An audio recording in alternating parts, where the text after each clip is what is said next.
Et bonjour les amis du blog Talent Centre France. Alors nous voici réunis comme chaque semaine pour notre question de la semaine pour la rubrique Point de vue de coach du blog Talent Centre France. Alors exceptionnellement aujourd'hui nous sommes en vidéo et pas en direct Facebook Live comme cela fonctionne depuis plusieurs semaines. Tout simplement parce que je suis sur un spot nature assez sympathique, mais qui a été un petit peu oublié de la connexion 4G. Comme vous le savez, dans le monde rural, nous avons quelques décalages avec les univers urbains. Et aujourd'hui, nous avons de belles balades et de beaux endroits pour travailler, mais qui ne sont pas toujours assez bien couverts. Nous espérons qu'avec le temps, ceci s'arrangera. Donc la question de cette semaine, alors laissez-moi le temps de regarder. Oui, voilà. C'est pourquoi je n'arrive pas à travailler en mode réseau professionnel dans ma région. Alors ça c'est une vaste question, comme d'ailleurs toutes les bonnes questions que vous nous posez, je vous remercie. Parce que c'est effectivement des questions qui nous obligent chez les coachs à nous remuer un peu les neurones pour essayer de vous publier un point de vue. Alors je rappelle, le point de vue ce n'est pas une certitude, c'est un début de réflexion comme il y en a d'autres et je vous encourage à en écouter d'autres et ensuite vous aurez un éventail plus large des points de vue pour prendre votre décision à vous. Alors pour répondre à ça, je pense qu'il est nécessaire de faire un petit rapide historique sur les réseaux sociaux, notamment professionnels. Je ne vais pas rentrer très loin parce qu'on n'a qu'un format 15 minutes, mais il faut quand même bien savoir que la démocratisation du réseau professionnel au métier est quelque chose d'assez récent. Et c'est notamment énormément accéléré depuis que les réseaux sociaux se sont numérisés avec le précurseur LinkedIn qui aux États-Unis dans les années 2003 a décidé de numériser cette façon de faire ensemble qui est le réseau social professionnel. Le réseau social professionnel était essentiellement appris que dans les hautes écoles et réservé aux dirigeants. Le réseau social, si vous vous intéressez à ça, vous verrez que ça remonte à très très très loin. Bien souvent, ils étaient très occultes, ce qui a engendré énormément de croyances fausses sur ce que pouvaient faire ces gens qui se réunissaient ensemble dans des lieux très secrets, avec des protocoles très secrets. Donc effectivement, la France est énormément organisée en réseau social. C'est certainement la première cause du fait que vous avez du mal à travailler avec des entreprises car elles-mêmes sont dans un réseau social privé, souvent pas connu, des fois connu sous forme d'association, et sur lequel il se pratique des systèmes de recommandation qui empêchent toute possibilité d'aller souvent travailler avec d'autres entreprises. Depuis que les réseaux sociaux sont numérisés, ceci a beaucoup changé, car effectivement la puissance des réseaux sociaux vous donne effectivement des avantages que n'ont plus ces réseaux sociaux occultes, cachés, qui effectivement détenaient un certain pouvoir grâce à leurs relations. Aujourd'hui, vous avez accès à toutes les relations. Pratiquement tout le monde est sur les réseaux sociaux et sans limite géographique, sans limite culturelle, sans limite de la langue. Excusez-moi, je suis un peu étouffé, un peu essoufflé, parce que je monte. C'est un chemin nature qui nous fait du bien, et là je fais un effort, parce que je suis sur l'effet montée. Ça va se calmer en haut, c'est du plat. Donc je vais respirer.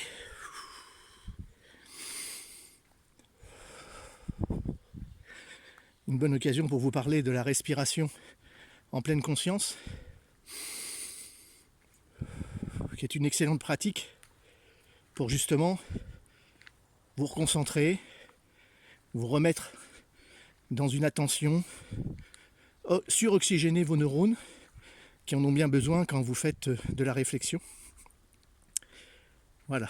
Donc, je disais que aujourd'hui, nous avons un peu, et surtout dans les régions, ça se voit beaucoup moins dans les villes urbaines, encore que, nous voyons beaucoup dans les régions une sorte de dualité entre ces réseaux qui peuvent être très historiques ou nouveaux parce que les gens ont pris cette pratique de faire des petits réseaux entre eux.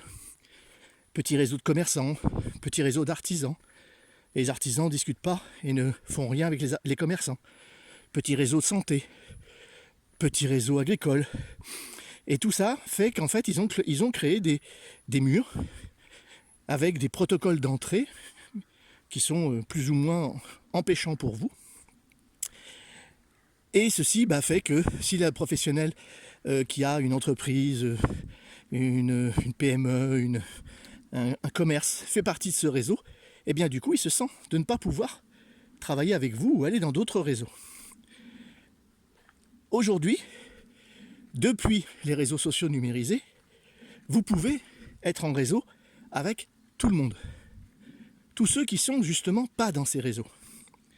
Donc l'idée, c'est est-ce qu'il faut absolument rentrer dans ces réseaux, qui anciennement effectivement détiennent un pouvoir, puisqu'ils avaient, par l'ancienneté, fait venir des gens plus ou moins importants dans leur réseau, et qui avaient donc des avantages décisionnaires, en forme d'aide, sous forme de soutien ou d'information.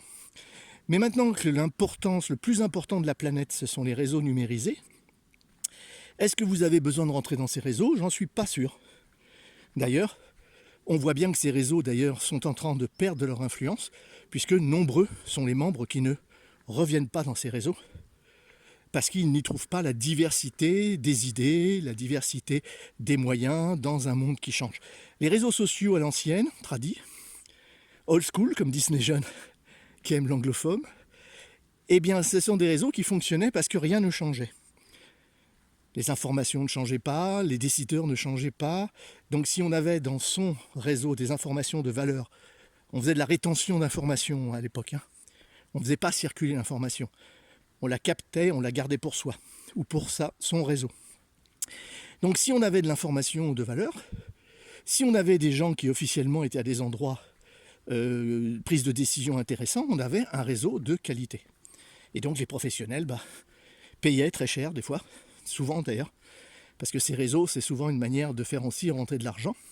Alors que aujourd'hui, les réseaux numérisés, si vous prenez LinkedIn, en France, il y a eu Viaduc à l'époque, qui a lancé ça, qui est devenu Viadeo.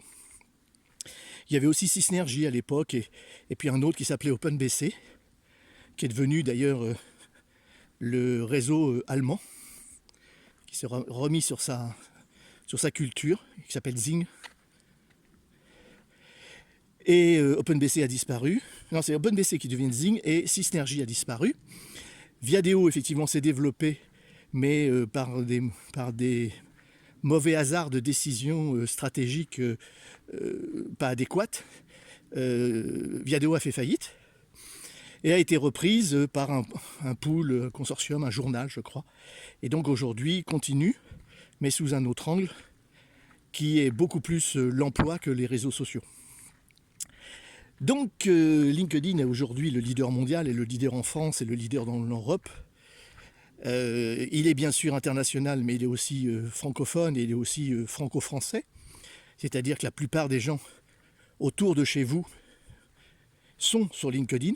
Alors pas toujours en actif, car effectivement on pourra en parler sur comment être très actif pour son activité, mais là, bien souvent, ils y sont, mais il faut réveiller les personnes.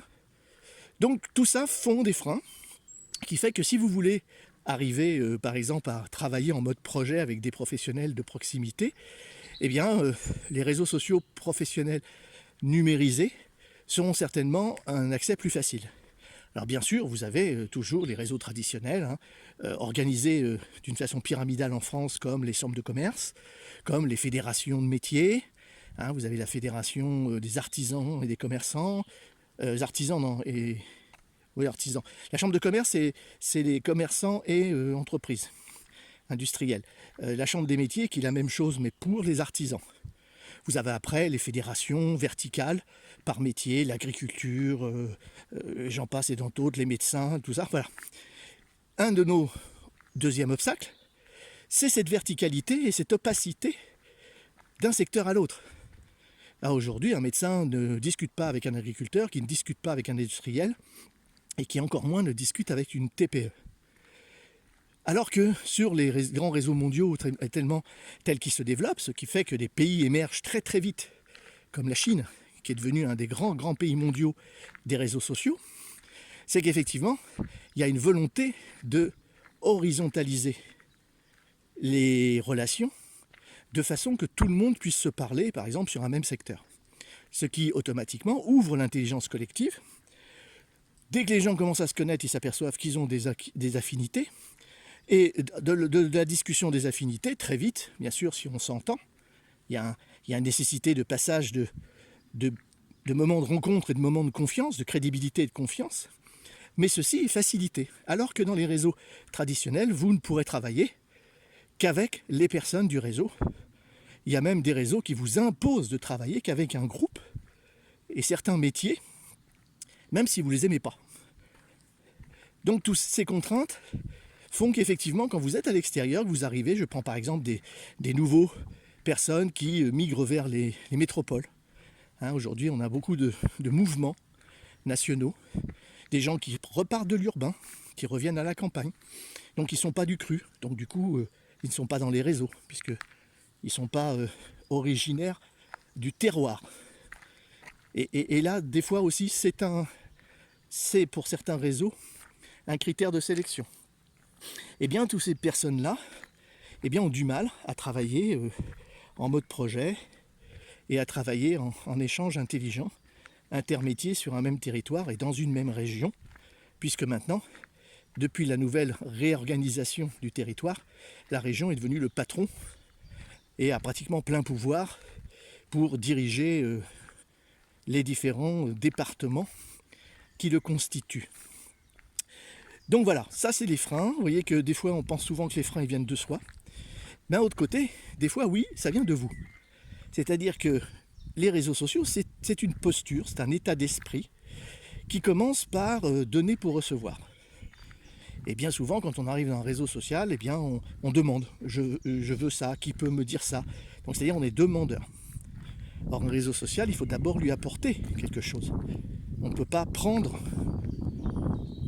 un réseau alors qu'on ne lui a rien donné. Un réseau, ça fonctionne parce que des gens donnent et des gens demandent, des gens donnent et des gens demandent. S'il n'y a que des gens qui demandent, vous videz le réseau social de son intelligence collective des autres. Et vous ne participez pas. Vous êtes ce qu'on appelle dans un réseau social un prédateur social. Donc il y a une posture à découvrir d'ailleurs, parce que la France, n'ayant pas mis cette formation dans les écoles supérieures, sauf comme je vous l'ai dit, au niveau du patronat et des managers, il est clair que vous n'avez pas appris ce que c'est qu'une posture de réseau. Donc vous arrivez et vous vous comportez comme vous êtes. Et ça aussi, c'est un frein énorme à la confiance qu'on peut faire. Donc les réseaux sociaux, c'est pas simplement faire une belle fiche, dire que vous êtes le plus beau, le plus intelligent, pour que les gens aient envie de travailler avec vous. Et tout ça, ça se prouve. Le réseau social aussi, c'est un lieu de preuve. C'est pas un lieu de communication, comme des fois on le pense. C'est pas un lieu non plus de commerce, c'est pas de marketplace. Donc c'est pas la peine d'essayer de forcer les gens à lire des messages publicitaires ou encore pire, d'essayer d'acheter des produits dont ils n'ont pas besoin. Donc c'est un espace sur lequel on a besoin d'apprendre la posture et l'état d'esprit de réseau social. Donc là j'ai brossé deux freins, un de l'extérieur, qui est assez facile à contourner, et un de l'intérieur, c'est-à-dire de vous-même, qui va demander un peu de travail personnel pour essayer de comprendre quelle est cette posture de réseau et comment y travailler pour l'acquérir. Et ensuite, le troisième frein, c'est que peut-être vous n'êtes pas du tout là où vous devriez être. Travailler dans un réseau social, c'est pas entrer dans celui qui veut bien me laisser entrer. c'est entrer dans celui dont vous avez besoin et où vous pouvez apporter une valeur ajoutée. Où vous avez besoin, c'est par exemple, si vous voulez travailler effectivement la relation projet-alliance, eh bien il faut d'abord que vous sachiez exactement les profils des gens que vous voulez rencontrer. Alors s'ils ne sont pas dans le réseau social, vous vous doutez bien que c'est une perte de temps que d'investir, d'échanger, d'écrire, de publier, alors que les gens qui vous lisent n'ont pas du tout envie de travailler avec vous. Donc il y a plusieurs réseaux sociaux, plusieurs manières aussi d'être actif dans les réseaux sociaux, et ça dépend aussi de bien connaître les profils des gens avec qui vous pouvez travailler en échange et à quels aussi vous pouvez apporter quelque chose. Voilà, 3 points intéressants à réfléchir. Et comme d'habitude, eh bien, je vous laisse mon lien sur LinkedIn où vous pouvez me contacter et me poser les questions en off, celles que vous n'avez pas envie de poser en on face au public. Et je vous réponds comme d'habitude sous les quelques jours. Allez, bonne semaine et à la prochaine, mardi prochain, 15h.